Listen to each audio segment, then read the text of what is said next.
Americans have stopped paying their bills. Now, in mainstream media, we constantly hear how great everything is. Consumer sentiment is great. Consumers are still spending. The economy is doing great. But when we really look at the health of households, we see a completely different picture. You guys, we're going to review some data right now that's suggesting that over 80% of Americans are struggling to pay their bills. Some reports are suggesting over 90% of Americans are struggling to pay their bills. Now, obviously, that's a result of the overwhelming inflation. And the thing that really sucks here, guys, and why we've had to wait so long is the government deficit and the government spending never stopped. I was expecting it to stop around 2021. It didn't stop. It kept going in 2022 and got worse in 2023 when we were supposed to have this great economic year. But the reality is we are paying for all of that deficit spending, all of that Inflation Reduction Act, all of that money we're paying on Main Street as Wall Street continues their overly optimistic buying frenzy in the stock market. Americans right now, normal, everyday Americans who I'm talking to are hurting. I'm not talking to filthy rich millionaires. You're in a different world. I don't care what you're going through. I care about all the people that are suffering at the bottom. It's completely unfair, and we're paying other people's bills. I am paying other people's bills right now, and it is costing me significantly. Now, on top of that, credit card delinquencies have now reached 2012 levels. So again, America is not paying their bills. Even the rich, you guys, even if you make $200,000, a large percentage of those people are also living paycheck to paycheck. The entire class of America feels what's going on right now with the quantitative tightening. Checking account balances as well, guys, in the absolute gutter. You got to protect yourself. If you're struggling to pay your bills right now, in my opinion, we should immediately rebudget. And so the question that I want you to be able to answer at the end of this video is,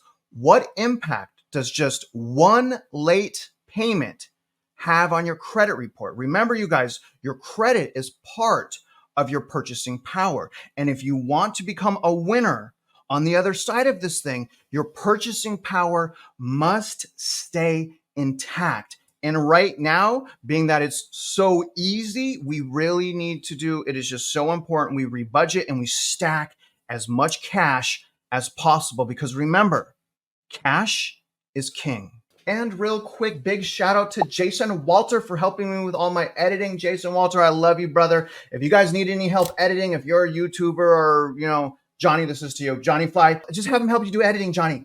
Johnny's always asking me, Travis, please edit my videos. I have 15 videos. Johnny, I'm not going to edit your videos. Use Jason Walter. His info is in the description. Jason, always appreciate you, brother. Let's get started. We're going to read many articles today, starting with Yahoo Finance, titled 80% of Americans are still struggling financially 4 years after COVID-19. I've read a report that says over 90%, but think about that. So I don't buy into the headlines, you guys. And I don't, and that's why it's so easy for me to disregard all of the hate and all of the bulls in the comment section, because I don't care what they say, because I'm one of those 80% of Americans. I already know, because that's my life, and I am trying so desperately. I'm not a rich person, you guys. I'm trying so desperately to maintain my purchasing power. For me, I've already been in a recession. I'm in real estate. I've already been in recession. This is hurting me badly. Comment below if you feel it too. Comment below. Please, guys, I don't want to feel alone. Comment below and help me understand what you're going through as well. Most Americans are still struggling post-COVID-19. Business Insider reported that the liquid assets of the lower 80% of American households based on income have dropped below their March 2020 levels at the onset of the pandemic, taking inflation into account. The large majority of American households are rapidly depleting the excess savings they had accumulated during COVID-19, with only 20% above board. And most people just spent that money. Do you guys remember that a lot of people got more money in unemployment than they actually did working? And you guys, I remember those people, they spent that money the day that they got it. Most of those people do not have that money anymore. I have that money because I saved it because I told my wife, this has never happened before. We better hold on to this money, right? Good thing we did. At the same time, the bottom 40% of households experienced an 8% drop in their savings, while the middle class, which makes up the next 40%, have seen their cash savings fall below pre-COVID levels, below pre-COVID levels in the last quarter. The wealthiest 20% of households still maintain cash savings at approximately only, by the way, 8% of pre-pandemic levels. So even the rich are suffering, not the ultra rich, keep in mind. Not them, but the rich. Ultimately, with inflation taken into account, the majority of Americans are worse off financially compared with before the start of the pandemic. The Federal Reserve aims for a 2% annual inflation rate, but has yet to bring inflation back down. It's unclear at this point when inflation will level out to pre-pandemic levels and costs will drop for life's necessities. Comment when you think that's going to happen. I'm going to say when the bust happens and we have deflation. I mean, something's got to change. We know that this is not sustainable. Either all of us make 60% more income or the prices of assets drop. We need the bust. I mean, seriously, this is nothing new. This is nothing new. Why do we get beat up talking about this? This is nothing new. And look at this, you guys. So again, at the same time where everyone is struggling, real median household income in the United States has been going down since 2019. This is only to 2022, unfortunately. Think about this, you guys. In 2019, we had income skyrocketing, all right?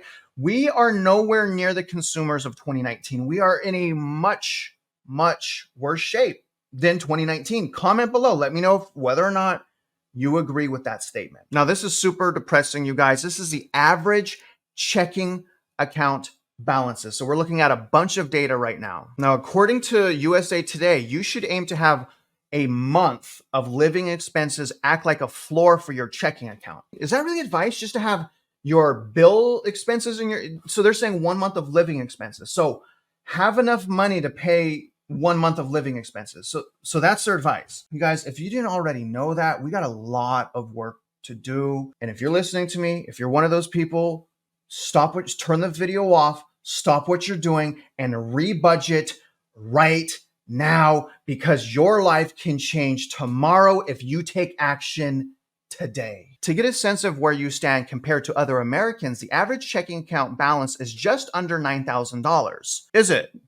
Interesting. So let's look at checking account balances by age. What's very interesting here, guys, is it actually goes down. So if you're 75 and older, it actually goes down from 14,000 to 13,000. That's scary. I, for one, worry about families like with children and also our elderly. I mean, and also, well, I won't go what else, but those are two really big things. I feel like as Americans, we should take care of children and elderly. Let me know whether or not you agree. And again, they're spending money on way worse stuff than just helping elderly and children. I believe those would be good expenses, government expenditures. But either way, you guys, if you're under 35, you're only saving $3,500. Is that even 1 month of your expenses? If you're 35 to 44, so this is me, this is my age, okay? My peers only have $6,600. That's not even 1 month of my expenses. That's not even 1 month of expenses. How is that possible? If you're 45 to 50, I hope I live that long because of the Lynch syndrome I have. And I'm talking about that because I have to go into a procedure and it always worries me. I got back test results for my liver and kidneys. It's a little scary. Anyways, 45 to 54, $9,000, 55 years old, 55 to 64, when you should have conquered life, $10,800. Is that 2 months of savings? I mean, is it seriously, is that even 2 months of savings? That's nuts. How could people live like this and not have overwhelming anxiety? This is pretty interesting. This is the average checking account balance by income level. If you're in the bottom 20%, you only have $721. If you're in the bottom 40%, okay? So 40% of Americans in that income, so 40% income bracket, all you've saved is $2,600. You don't even have a month of savings. You don't even have a month of expenses saved.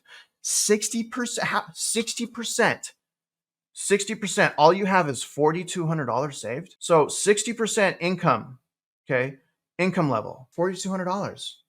You guys, we have a massive spending problem in America. I mean, geez Louise, this is crazy, you guys. And don't forget, you guys, not only is America broke, they've stopped paying bills. We also have the school loan situation going on. Millions, you guys, millions of student loan borrowers still aren't paying their bills. And I'm wondering how many of those people have replaced that expense with a new expense, like a car or more credit card debt or more junk, personal lines of credit, things like that. Comment below how many people traded that in for a new expense. Listen to some of this info. This is shocking. Federal student loan payments restarted at the beginning of October of last year in 2023. Okay. However, 40% of the 22 million borrowers who had bills due failed. 40% of 22 million, so around 10 million people failed to make their payment, 9 to 10 million failed to make their payment last year. Okay, according to a new report published by the Department of Education, that means about 9 million Americans who have had payments due are not making them. And that figure does not include borrowers who are still in school or who have recently left and do not yet owe payments or whose payment deadlines were extended due to loan servicing errors. The resumption of student loan payments comes as consumers continue to face sky-high interest rates and chronic inflation, which has rapidly eroded their purchasing power. Experts say the addition of student loan payments could deliver a financial shock to millions of Americans and hinder their ability to shop at big name stores like Target, Nike, Under Armour, and Gap, which they shouldn't be shopping there anyways. We are in the front end of a recession. You don't go to Gap and Nike and Under Armour when we're in the front end of a recession. You go home and you play chess and you hang out with your children and you go to a park and you go to a walk and you save your money and you talk to your spouse and you decide, what can we do to get ahead of this? How can we rebudget? If you're not doing that, then what's happening right now has a high probability of having you and your family swept away. But the great thing here is you still have time to do something about it. In other news, this week in credit cards, delinquency rates are at the highest level since 2012. So people are not paying their bills. Credit card delinquency rates were the worst since 2012 when the Fed began tracking the data. So it could have been worse before that. That's just when they've been tracking data. The delinquency rates in the fourth quarter of 2023 were the highest since 2012, according to the Federal Reserve Bank of Philadelphia. Almost 3.5% of credit card balances were at least 30 days past due. Remember, I want you to answer, what does that do to your credit? Just one little late payment. What is it doing to your credit? We'll get to that. Now, that's the highest figure in this data series, again, which goes back to 2012 and up by almost 30 basis points from the previous quarter. So the trajectory is skyrocketing. The share of debts that are 60 and 90 days late are also climbing. That is a big deal. That's bankruptcy, right? Now, this is interesting, guys. I don't think this is going to help. Let me read this to you and share your comments. Congress could overturn a new rule limiting credit card late fees. On the surface, last month's decision by the CFPB, the Consumer Financial Protection Bureau, to cap credit card late fees at no more than $8 per month sounds great. No one likes getting hit with late fees for missing minimum payments, which previously averaged $32 per month, but vary from credit card to credit card. Some Americans might end up not liking it either, particularly if the result is higher interest rates and credit card purchase or stricter limits on who gets access to credit cards in the first place. So they will pass that on to you. I like that because of credit tightening. I think we need credit tightening. But as far as, is that really going to help Americans? No, because you're not going to have a late fee if you're paying on time. The real issue is being late, whether it's $32 or $8, it destroys your credit. You get trapped in this like doom loop of like constantly trying to keep up. You're robbing Peter to pay Paul. You're using your credit cards to pay your credit cards. It's a horrible life. Again, what I'm saying is this, you could get out of it. I lost everything, you guys. I had a bankruptcy, foreclosure, repo, and a tax lien. I lost everything, including myself. And I still rebounded. I own a house right now. My credit is phenomenal. I have savings. I'm invested in T-bills. I love my life. You guys, same thing. But I had to make a decision to change and get a hold of my life. One of the things that I did, first things, I put a budget together. I put a plan together and I stopped at nothing to achieve those goals. Now, this is interesting. These are the states where Americans are struggling to pay bills the most. Now, before I show you, I want you guys to guess, what states do you think is the worst and most difficult to live in? What states? Now, I'm going to tell you right now, I thought it would be California and New York for obvious reasons. Let's see. Shockingly, it's not California or New York. In fact, California is actually, it is bad. Okay. But 41% of households in California say it's difficult or very difficult to afford household expenses. Now, my home state of Texas, somehow, I don't know how, because I'm from Cali. I moved to Texas over a decade ago. How is it the same? I don't get it. If you're in Texas, I'm going to just tell you right now, it ain't like Cali in Texas. It's way more affordable to live here, but that's very interesting. Now, the worst in shape is Mississippi. Also relatively affordable. Really, really surprising to see that 52.9% of households in Mississippi are struggling. In Louisiana, 59.3%. But again, you guys, it's more like 92%. These numbers aren't even accurate, but it is data that we can review. Alabama sitting at 49.7%. Now look at Florida. I also thought Florida would be up there, but it's sitting at 42.5%. Now, when we go up here, you guys, West Virginia is also high at 48.7%. Kentucky, 47.3%. New Mexico, also 47%. Now, apparently in Minnesota, it's not that bad. Minnesota, only 28%. Maybe we should move to Minnesota. Just kidding, Minnesota. Don't get upset if you live in Minnesota. I'm just kidding. And if you're from Minnesota, you were just freaking out because you don't want the migration into your state, because that migration will kill the affordability, which is exactly what has happened around the nation. It's literally an everything bubble right now. There's no metro area that has escaped massive equity run up in homes and other assets. Now, one more thing before I let you go. I just want you guys to understand how hard-hitting this is, which is so surprising how many comments we get from these bulls thinking they know everything, thinking that just because things are great in the restaurants and these things that the economy is doing good, when the reality is you don't know how people are spending money on cruises and going out to eat. They're probably charging it on their credit card. In fact, when I see things like that in the front end of a recession, to me, it means that we're closer to the recession, because if you can't see the warning signs right now and you're still out there spending like a lunatic, whose fault is it? Is it the Fed's fault or is it your fault? Be realistic. Whose fault is it? Take a look at this. This is crazy. Sizable portions of high earners are living paycheck to paycheck. The increase in consumers living this financial lifestyle is evident across income brackets. The share of consumers living this financial lifestyle and annually earning more than $100,000 has increased from last January, currently standing at 48%. So half of the people that are making over $100,000 are living paycheck to paycheck. Move. If you're making that much money, you got to save. Please save. This share includes 36% of those annually earning more than $200,000. Let me say this again.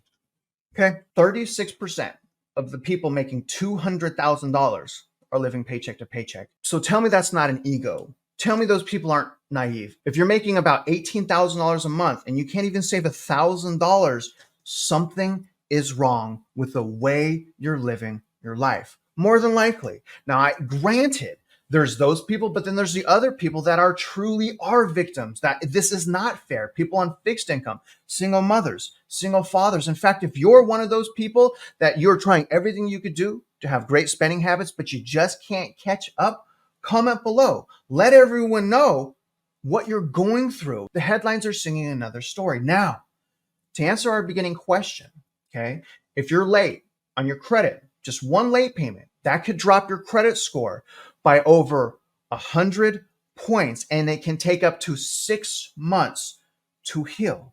Just one late payment will destroy your purchasing power. So, having said that, be careful how you're spending your money. Now, other than that, guys, if you want a booster shot of how credit works, how to save money, how purchasing real estate works, I have a free home buying course that I've made for you to my community. And thanks for keeping me sharp and allowing me to grow. That is in my description. And other than that, guys, I hope you guys got some new value, insights, and perspective. And if you're out there investing in real estate, you guys already know I wish you luck and I hope you win.